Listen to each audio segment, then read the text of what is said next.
J'avais produit et réalisé un film sur la drogue qui s'appelait Histoire de Cam. Et j'étais en coproduction avec Beaubourg qui m'a aidé à le faire. Et j'avais comme monteur Philippe. Et donc nous avons passé un certain temps ensemble. Et nous avons découvert que nous avions la même folie, la même passion. Je crois qu'il est un peu plus fou que moi et encore un peu plus passionné que moi. Et il m'a parlé de son film et il m'a dit voilà, je cherche une productrice. J'ai dit très bien. Et moi, je m'intéressais beaucoup, comme toujours, à la musique, je m'intéressais au rock, mais je n'avais pas les contacts avec tout ce milieu-là. Et c'est lui qui m'a présenté tous ces groupes, qui m'ont nommé leur marraine. J'étais un petit peu plus vieille qu'eux. Ils étaient vraiment très jeunes. Moi, je n'étais pas très vieille, mais j'étais quand même un peu plus vieille qu'eux. Et puis, eux, c'était quand même toujours un peu... enfin, c'était assez artisanal, débutant. Et bon, moi, j'avais déjà une petite carrière derrière moi, donc euh, ça s'est très très bien passé. Je dois dire que je me suis beaucoup amusée et que c'était tout dans une atmosphère en même temps d'improvisation, parce que c'est ça le rock, et c'est ça le rock punk, et en même temps de grand professionnalisme, parce que Philippe est très professionnel, moi aussi je crois. Par exemple, bon, c'est un film qui est sorti en salle, qui a un visa d'exploitation du CNC, donc qui a été fait avec des petits moyens, mais qui a été, je crois, bien fait et bien réalisé et bien produit aussi. Je veux dire, bon, on aurait pu faire n'importe quoi. Il y a des choses qui ont été faites comme ça, mais il n'y a pas de film comparable qui puisse faire un film vraiment avec une histoire, avec une idée. Alors l'idée de Philippe, c'était qu'il voulait faire un remake de La Blonde et moi, The Girl Can't Help It en anglais. Et j'ai toujours adoré cela. Je me souvenais, quand il m'a parlé de ça, j'ai tout de suite vu le début du film où il y avait cette Jane Mansfield qui marchait comme ça, avec ses seins magnifiques. Bon. Et on s'est beaucoup amusé. Ça a été, moi je dansais, nous dansions. Ça a été fait comme ça, dans ces conditions. Euh, Encore une fois, sans beaucoup de moyens, mais je crois bien fait, avec des groupes qui étaient très contents de participer. Les groupes n'ont pas été payés, mais ça leur a fait très très très plaisir de participer à ce film. Clémenti, je ne sais pas combien il a peut-être dû avoir, peut-être à l'époque 5000 balles, je ne me souviens plus. Ça l'amusait aussi, lui aussi il avait touché pas mal aux drogues, Clémenti. Bon, les groupes ils n'ont rien demandé, on a tout improvisé, les maquillages, et on a récupéré de la pellicule à droite à gauche. Bon, il y a eu que le laboratoire à payer en fait. Donc c'était un tout petit budget et ça n'était pas risqué. Et, et puis il fallait aussi faire quelque chose, parce que je pense que c'est la seule époque où il y a eu en France du bon rock, c'est ce rock punk.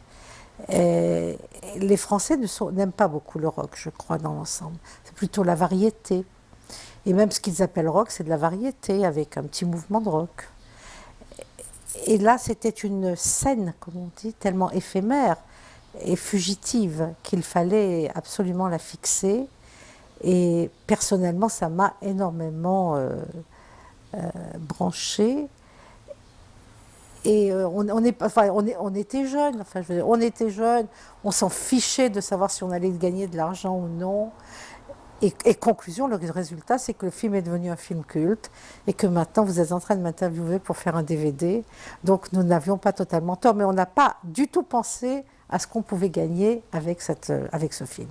On a surtout pensé qu'il fallait le faire en essayant de ne pas trop dépenser de l'argent, mais en mettant l'argent là où il fallait pour qu'on ait une bonne qualité de film. Je crois que le rock punk, c'est pas les stars, c'est pas la variété. Justement, la variété, il y a des égos, et la variété, c'est Starac. Hein.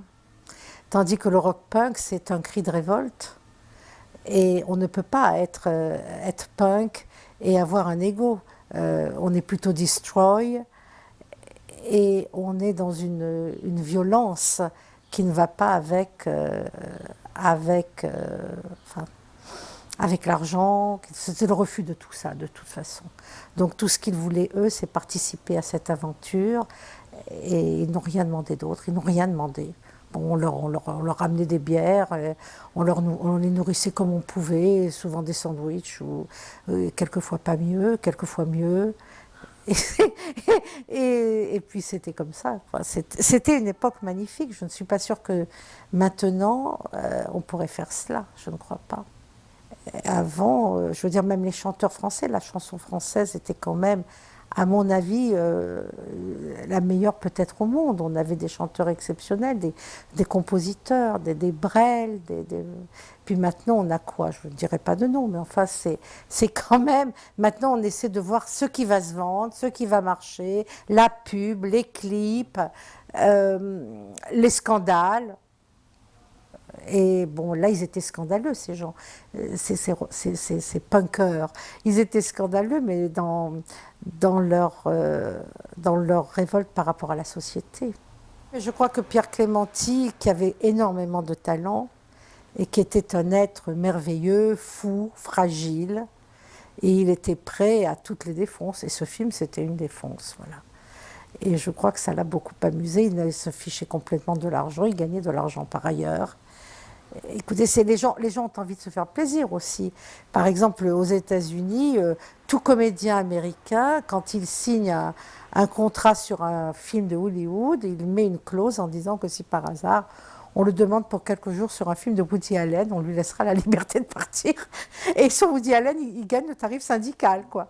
Et bon, ça l'amuse parce qu'il sait que les films de Woody Allen, d'abord, risquent d'être vus plus longtemps que les films de Hollywood, risquent de devenir des classiques. Et puis ils prennent leur pied davantage plutôt que de tourner des bêtises, des science-fiction idiotes, etc. Voilà, ou des policiers. De temps en temps, il y a un film américain qui est bien, cependant. Je ne veux pas démolir le cinéma américain, mais je veux dire, bon, voilà, tout comédien a envie de se faire plaisir aussi. Ce n'était pas un long tournage pour Clémenti non plus. Ce n'était pas un long métrage qui allait lui demander 2 mois de travail. C'était quelques jours de tournage. Alors pourquoi ne pas s'amuser et aussi se faire plaisir dans ce milieu-là qui était un milieu que tout le monde ne pouvait pas approcher nécessairement. Et c'est des expériences à faire quand même. Encore une fois, c'est une petite équipe. Bon, c'était en 16, le matériel 16, c'est moins lourd que le 35. Nous n'étions pas du tout une grande équipe. Nous devions être, je ne sais pas, 10, 12. Alors 10, 12, non, je ne me souviens pas. On a dû demander certaines autorisations et d'autres, on a dû s'en passer royalement. Alors ça, c'est Philippe qui a rencontré Anouchka, qui était très belle et qui a disparu. On ne sait plus ce qu'elle est devenue. Je crois que Philippe pense qu'elle est morte, dans la drogue sans doute. Elle était très flamboyante. C'était des gens qui n'étaient pas faits pour durer.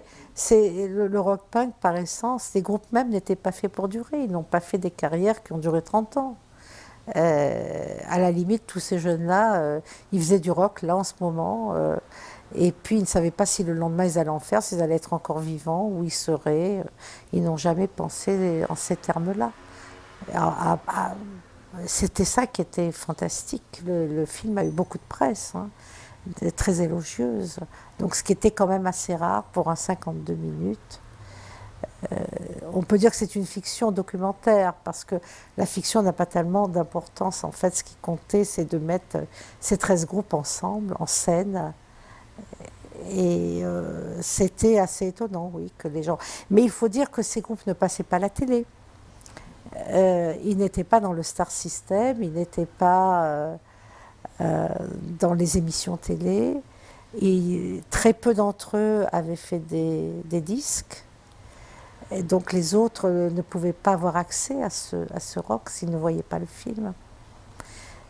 Et donc je pense que maintenant d'ailleurs où il y a un revival de rock punk partout dans le monde, je crois que le DVD risque d'avoir un petit succès. En particulier les jeunes, je suis très étonnée de voir ça, comment les jeunes fantasment sur cette période du rock. Alors bien sûr, ils connaissent le rock anglo-saxon, punk, Sid Vicious, etc. Parce que là, il y a des disques, mais les Français, il n'y en a pas. Je ne suis même pas sûre que ceux qui ont enregistré sont encore en vente de nos jours.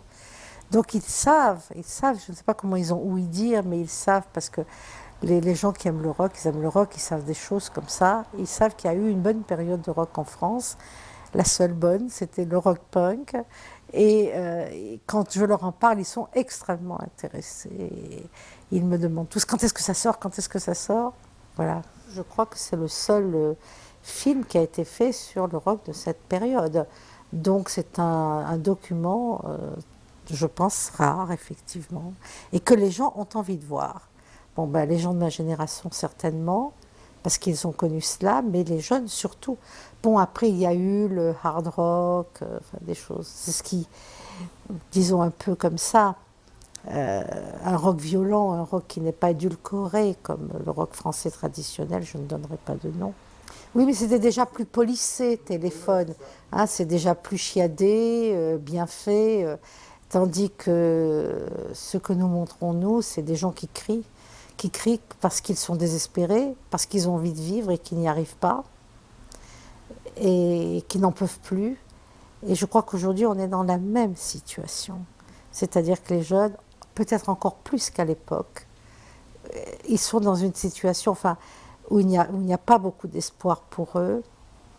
Et ils ne savent pas quel va être leur avenir, quel va être l'avenir de la planète, s'il va encore exister une planète, si on va tous crever bientôt, ou d'une bombe atomique, ou du manque d'eau, ou d'autres choses, ou de pollution, et avec une crise économique épouvantable, encore plus qu'avant, je veux dire, parce qu'avec des groupes internationaux de plus en plus puissants, et dans lesquels, si on ne rentre pas dans ce système à coup d'études, mais aussi d'ambition, de magouille, d'une volonté intraitable, et si on ne rentre pas là-dedans, au prix du sacrifice total de sa vie et des plaisirs de la vie, eh bien, qu'est-ce qu'on est? On est condamné au petit boulot,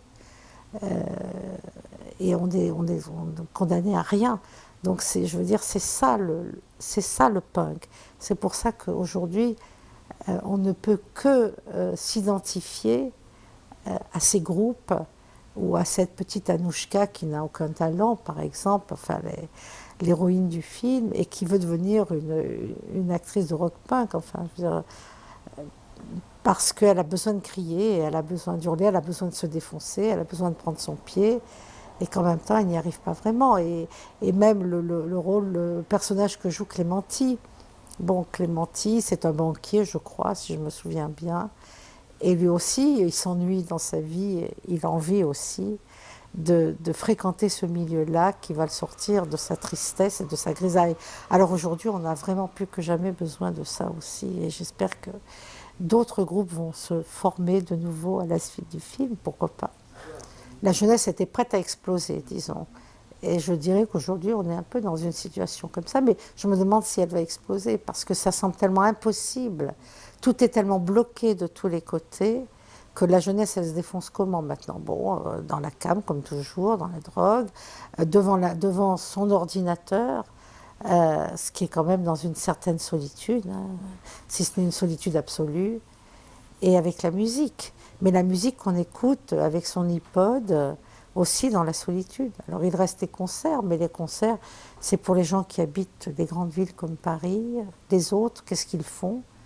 Ils meurent d'ennui. Je pense que Philippe vous en dira davantage, parce que lui, il est resté en contact. Mais ils ont disparu assez vite, hein, sauf les 3 ou 4 qui sont devenus stars.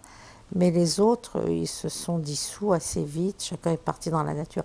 C'était comme ça un moment de rencontre entre des gens qui avaient envie de se mettre dans une cave et faire de la musique ensemble.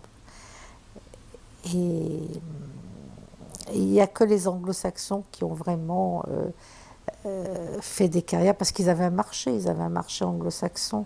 Tandis que en France, encore une fois, il n'y avait pas de diffusion. Ce film n'a été montré qu'à Paris, un petit peu en province, dans certaines villes, mais pour un tout petit public.